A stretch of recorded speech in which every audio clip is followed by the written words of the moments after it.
my dear students, how are you all? I think you are hale and hearty by the grace of omnipotent and omniscient Allah. Me too. However, this is Diwan Muhammad Imdad, Assistant Professor, Department of English, Milestone College, Uttara, Dhaka. Today, I have appeared before you with a very simple topic. Can you guess what is the topic? Yeah, this is writing flowchart, and it is otherwise called information transfer. প্রিয় শিক্ষার্থীরা, আজকে যে টপিকটি নিয়ে তোমাদের সাথে আমি আলোচনা করব, যেটা ইংরেজি প্রথম পত্রের 2 নম্বর কোয়েশ্চেন, যেটা হলো ফ্লোচার্ট, রাইটিং ফ্লোচার্ট, যেখানে 6টা বক্স দেয়া থাকে এবং একটা বক্সে কিভাবে তুমি আনসার লিখবে অনেকটা সেই প্যাটার্নে একটা আনসার দেয়া থাকে। সেখানে লেখা থাকে number 1 has been done for you. বাকি 5টা আনসার বা ইনফরমেশন তোমাকে প্যাসেজ থেকে লিখতে হয়। আমরা সেটি নিয়ে মূলত আলোচনা করব এবং এই প্রশ্নটিতে it is easy to get 10 out of 10, but in order to get 10 you have to follow some systems or procedures or methods, এবং এই সিস্টেম মেথড বা পদ্ধতি তোমাকে জানতে হবে। And you have to cement, you have to juxtapose, তোমাকে এই যে নিয়মগুলো আমি আজকে বলবো সেগুলো কম্বাইন্ড করে, কম্বিনেশন করে তোমাকে এই ফ্লোচার্টটা তৈরি করতে হবে। তুমি যদি সেভাবে লিখতে পারো অবশ্যই তুমি 10-এর মধ্যে 10 পাবে। তাহলে আসো আমরা এটা নিয়ে বিস্তারিতভাবে যে নিয়মগুলো তুমি ফলো করবে সেটা প্রথমে আলোচনা করে নিই। Look at the white board. বোর্ডে দেখো question number 2, that is writing flowchart. আমরা শুরুতেই দেখিয়েছি flowchart writing guidelines. I have given you some guidelines, কিছু গাইডলাইন তোমাদেরকে দিয়েছি, and if you follow this guidelines I think you will get 10 out of 10. First of all, heading or introduction. প্রথমে তোমাকে একটা heading অথবা ইন্ট্রোডাকশন দিতে হবে। প্রথমে তো তুমি লিখবে answer to the question number 2, তারপরে সুন্দর করে 2 লাইনের একটা হেডিং তুমি লিখবে। এরপরে 6 হরাইজন্টাল বক্সেস, যে বক্সগুলো দেয়া থাকে প্রশ্নের মধ্যে সেটা কিন্তু হরাইজন্টালি দেয়া থাকে।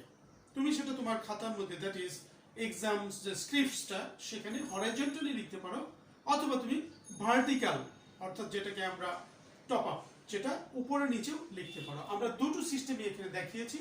হরাইজন্টাল মানে হলো ভূমির সমান্তরাল, দেখো হরাইজন্টাল বক্সেস 1 2 3 4 5 6 এভাবে, অথবা vertical boxes. Look at this vertical boxes, যেটাকে আমরা বলি উলম্ব, যেটা লম্বালম্বি, লাইক দিস 1 2 1 2 3 4 5 6। যেহেতু প্রতি ক্ষেত্রেই প্রথমটার আনসার দেয়া থাকবে, অর্থাৎ প্রথম বক্সে আনসারটা দেয়া থাকবে, কিভাবে বাকি আনসারগুলো তুমি লিখবে সেটা তোমার জন্য একটু বেনিফিট হবে। Third one, use phrase not sentence. So you are not allowed to write sentences, rather you have to use the phrases. Same or parallel better, that is যে ফ্রেজটা তুমি ব্যবহার করবা, সাপোজ প্রথম বক্সে 2 নম্বর বক্সে, যেহেতু 1 নম্বর দেয়া থেকে 2 নম্বর বক্সে তুমি যদি নাউন ফ্রেজ ব্যবহার করো, বাকি সবগুলো চেষ্টা করবে তুমি নাউন ফ্রেজ ব্যবহার করতে। যদি অ্যাডজেক্টিভ ব্যবহার করো, বাকি সবগুলো অ্যাডজেক্টিভ, এভাবে তুমি ব্যবহার করবে। Then phrase starting with small letter or capital letter depending on the question.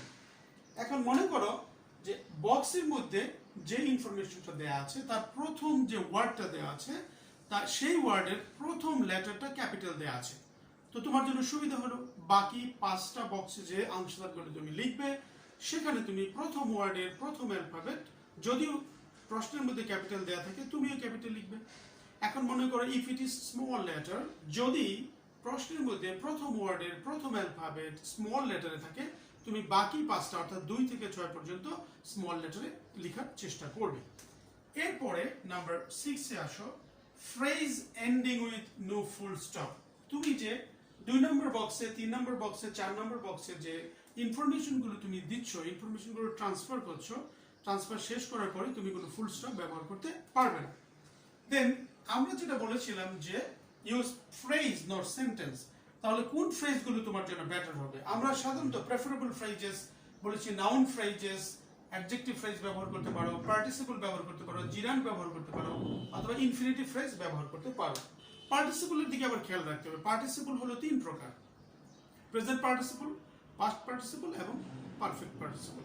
এই 3টা পার্টিসিপলের যে কোনো পার্টিসিপল তুমি ব্যবহার করতে পারো। যেমন প্রেজেন্ট পার্টিসিপল ভার্বের প্রেজেন্ট ফর্মের সাথে যখন আমরা আইএনজি দিব এবং it does the function of verb and adjective, একই সাথে ভার্ব এবং অ্যাডজেক্টিভের কাজ করবে।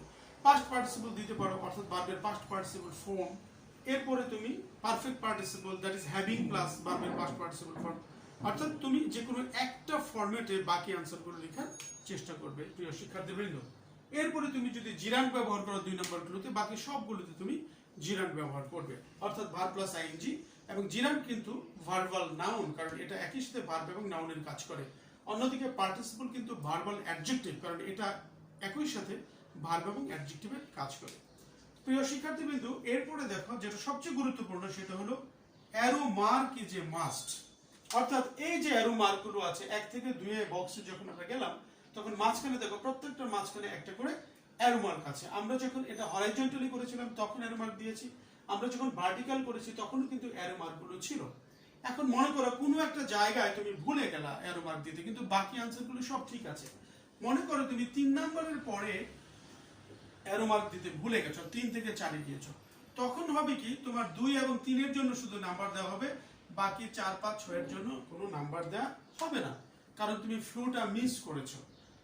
এর প্রকৃষ্ট উদাহরণ হলো, মনে করো তুমি তোমার জমিতে পানি দিতে যাচ্ছ মেশিন দ্বারা, সেখানে তুমি পাইপ বসাবে, পাইপে এই পর্যন্ত পানি গেল, এর পর্যন্ত তুমি ভুলে গেছো এখানে পাইপ লাইন লাগাতে, আবার তুমি পাইপ ফিট করেছো, ফলে পানি কিন্তু এদিক দিয়ে সব পড়ে যাবে। ফ্লোচার্টটা কিন্তু সেরকমই, তোমাকে পুরো একেবারে সিমেন্ট করে দিতে হবে, জাক্সটাপোজ করে দিতে হবে, অর্থাৎ কোনো জায়গায় ফাঁক রাখা যাবে না। দ্যাটস ওয়াই বলা হয়েছে arrow mark is a must, arrow mark তোমাকে দিতেই হবে। এরপরে repeated subject, auxiliary verb and article should be avoided. So if possible তুমি চেষ্টা করবে সাবজেক্ট উল্লেখ না করতে, অর্থাৎ পরবর্তী বক্সগুলোকে অক্সিলারি ভার্ব ব্যবহার না করতে এবং আর্টিকেলের ব্যবহার না করতে। আমরা বলে নিয়েছি পসিবল, যদি সম্ভব হয়। এখন তুমি যদি করে ফেলো তাহলে হবে কি, নাম্বার হয়তো কম পাবে, এমন নয় যে তুমি 0 পাবে, কারণ আমি প্রথমেই কিন্তু বলে নিয়েছি এই ফ্লো চার্টের আরেক নাম হলো ইনফরমেশন ট্রান্সফার, অর্থাৎ ইনফরমেশনটা হলেই হলো। আর আমরা সাধারণত মনে করি যে, বা আমরা সাধারণত চাই যে তোমরা সেটা ফ্রেজাল ফর্মে লেখো, ছোট করে লেখো, পুরোটুকু উল্লেখ করার কোনো প্রয়োজন নাই। So I have given an example for your benefit. আমরা একটা এক্সাম্পল দিয়েছি যাতে করে বুঝতে পারো যে কিভাবে আমরা অক্সিলারি ভার্ব কিংবা আর্টিকেল কিংবা সাবজেক্টকে আমরা অ্যাভয়েড করতে পারি, আমরা অমিট করতে পারি। যেমন মনে করো সিম্পল একটা sentence, 10 people were killed in a bus accident. 10 people were killed in a bus accident. আমরা কি করেছি দেখো, যখন এই কথাটাকে আমরা ফ্লো চার্ট ফর্মে লিখবো, আমরা লিখেছি এভাবে 10 people, আমরা ওয়ারটাকে বাদ দিয়েছি, আমরা লিখেছি 10 people killed, ইন পর্যন্ত লিখেছি, তারপরে এটাকে আমরা বাদ দিয়েছি, বাস অ্যাক্সিডেন্ট, তাহলে কিন্তু সেন্টেন্সটা ঠিক হয়ে গেল, অর্থাৎ 10 people killed in bus accident। প্রিয় শিক্ষার্থীবৃন্দু, মূলত এই ফ্লো চার্টটা অনেকটা নিউজ পেপারের হেডলাইনের মতো, যেখানে সাবজেক্ট থাকে না, অক্সিলারি ভার্ব থাকে না এবং আর্টিকেলগুলো থাকে না, এটাকে আমরা অনেক সময় জিস্ট বলে থাকি।